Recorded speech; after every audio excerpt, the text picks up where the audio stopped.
হযরতে রাসূল করিম সাল্লাল্লাহু আলাইহি সাল্লামের প্রিয় সাহাবী ওমর ইবনে খাত্তাব রাদিয়াল্লাহু তাআলা আনহু ঈদের দিন সকালে দরজা বন্ধ করে কান্না করছিলেন। ঈদুল ফিতরের দিন দরজা বন্ধ করে কান্না করছিলেন। তাকে প্রশ্ন করা হলো, আজকে ঈদের দিন আপনাকে লোকেরা দেখছে না, আপনি ঘরে বসে কান্না করছেন।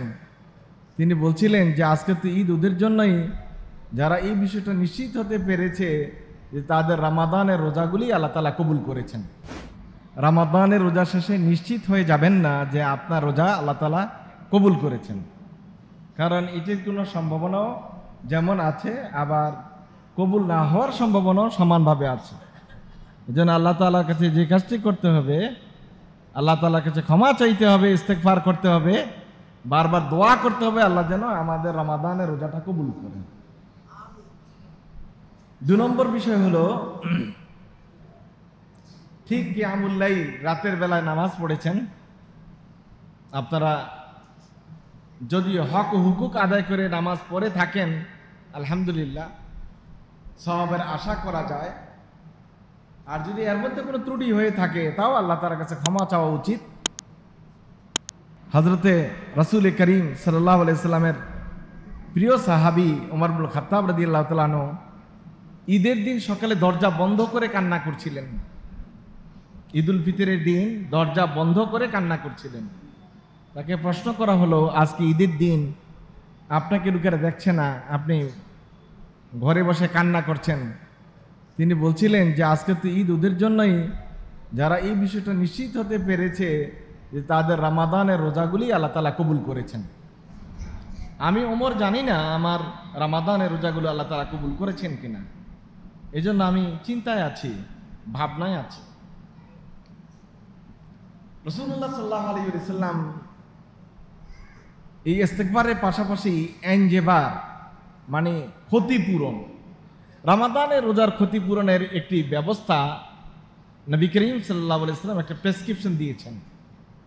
সেটি হলো সাদাকাতুল ফিতর। রাসূলুল্লাহ সাল্লাল্লাহু আলাইহি ওয়াসাল্লাম বলেন, তোমাদের রমজানের রোজার যে ত্রুটি তৈরি হয়, এই ত্রুটিগুলি থেকে বাঁচার জন্য একটি উত্তম পথ, উত্তম কায়দা হলো আল্লাহ তাআলার জন্য সাদাকা করা, সাদকাতুল ফিতর আদায় করা। অনেক রকমের খুঁটিনাটি ত্রুটি হয়ে যায়। রোজা রেখেছেন, একজনের সাথে খারাপ আচরণ করেছেন, রোজা রেখেছেন হয়তো মিথ্যা কথা বলেছেন, রোজা রেখেছেন, রোজা রেখে যেগুলো করা নিষেধ এমন অনেক কাজই করেছেন, কাউকে ঠকিয়েছেন, ঝামেলা করেছেন। এগুলোর এনজেবার, ক্ষতিপূরণের জন্য একটা প্রেসক্রিপশন আল্লাহ রাসূল দিয়েছেন, সেটা হলো সাদাকাতুল ফিতর।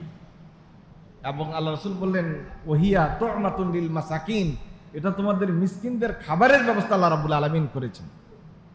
সহিহ নাসাইতে হাদিস এসেছে, অন্যান্য হাদিসের কিতাব হাদিস এসেছে, নবী করিম সাল্লাল্লাহু আলাইহি ওয়াসাল্লাম বলেন,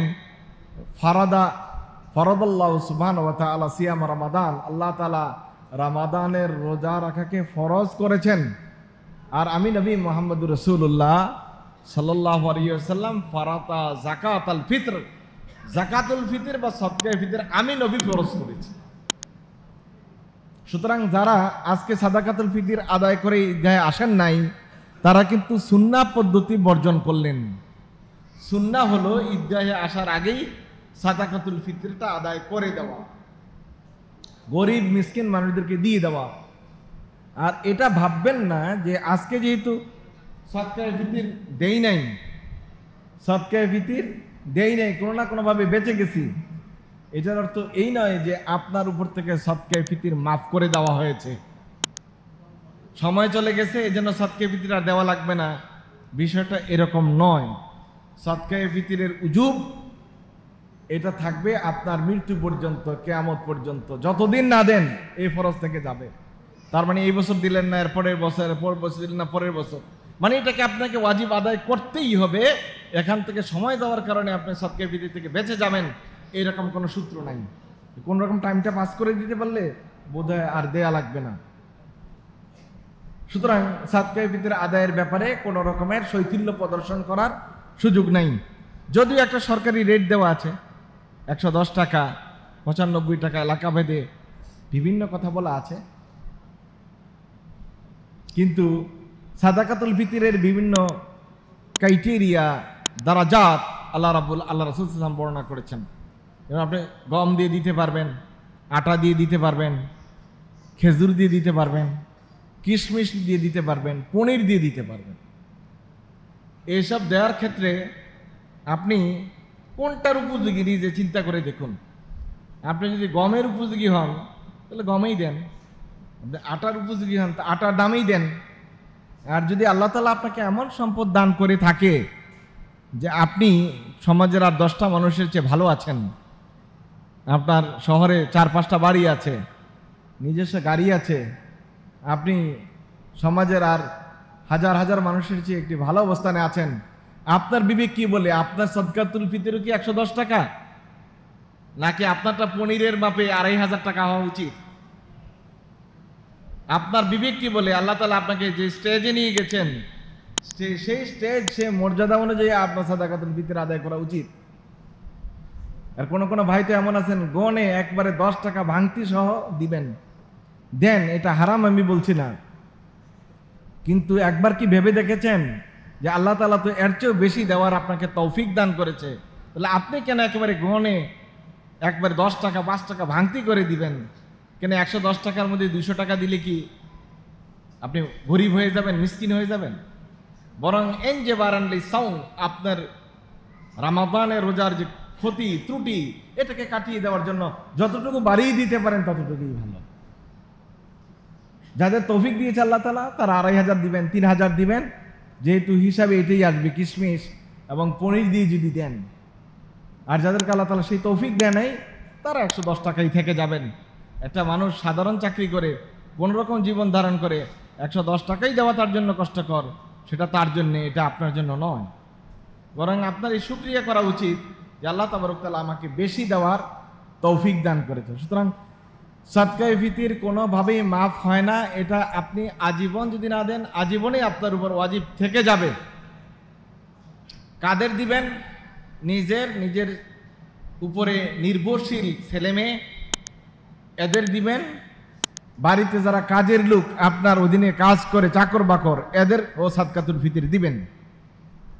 এবং যেই বাচ্চাটি ঈদুল ফিতরের দিন সূর্যোদয়ের আগে জন্মগ্রহণ করেছে ওই বাচ্চাটিরও সাদকায়ে ফিতর দান করবেন, এদেরকেও সাদকায়ে ফিতর দিতে হবে।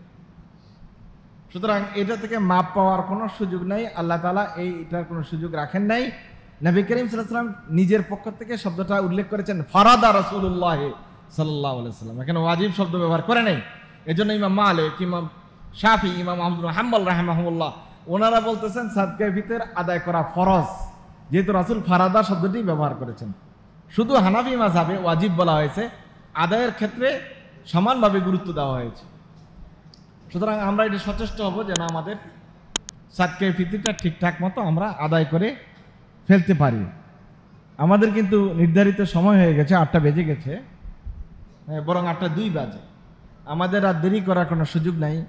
গতানুগতিকভাবে ট্র্যাডিশনালি আমরা যে কাজটা করি এটা আপনারা সহযোগিতা করেন এবং খুব দ্রুতই আমরা শেষ করার চেষ্টা করি। এই মসজিদের অনেক চাহিদা আছে, আপনারা দেখতেছেন কাজ চলমান। এই যে ঈদগাহটা যেখানে ঢালাই দেওয়া হয়েছে এটা স্থায়ীভাবে যেন বৃষ্টি বাদলা হলেও অসুবিধা না হয়, ভালো হয়েছে কাজটা। আর এটা শুধু ঈদের কাজেই লাগে না, মসজিদের মাহফিলের সময়ও তো এটা ব্যবহার করা হয়। এই কাজটা চলমান আছে। উপরে আরো একটা তালা হওয়া দরকার। মানুষ হয়তো জুমাবারে এটা ভরে কিনা আমি জানি না, ঈদগাহে ভরে যায়, কিন্তু মহল্লায় যে পরিমাণ মানুষ আছে ওই পরিমাণ মানুষ আসলে উপরের তালাও দরকার, যদি মসজিদে আসে। আর অন্তত জুমার নামাজটাও সবাই পড়ে, তাহলে এই যে অ্যাকোমোডেশন আছে এটা হওয়ার কথা না, দোতলাও লাগার কথা। সুতরাং যেহেতু মসজিদের কাজ চলমান এবং আপনাদের চোখের সামনে, এটা বিবরণ দিয়ে বোঝানোর কোনো বিষয়ও না। আর প্রতি বছরেই আমি একবার আসি আপনাদের সামনে কথা বলি, আর কিছুটা মসজিদের জন্য দেওয়ার জন্য বলি। আপনারাও আলহামদুলিল্লাহ কখনোই হাত ফিরিয়ে দেন না, প্রতিবারই আপনারা একটা ভালো দানও করেন। আশা করি এই ঈদুল ফিতরও আপনারা আপনাদের এই দান অব্যাহত রাখবেন, মসজিদের এই কাজটাকে চলমান রাখার জন্য।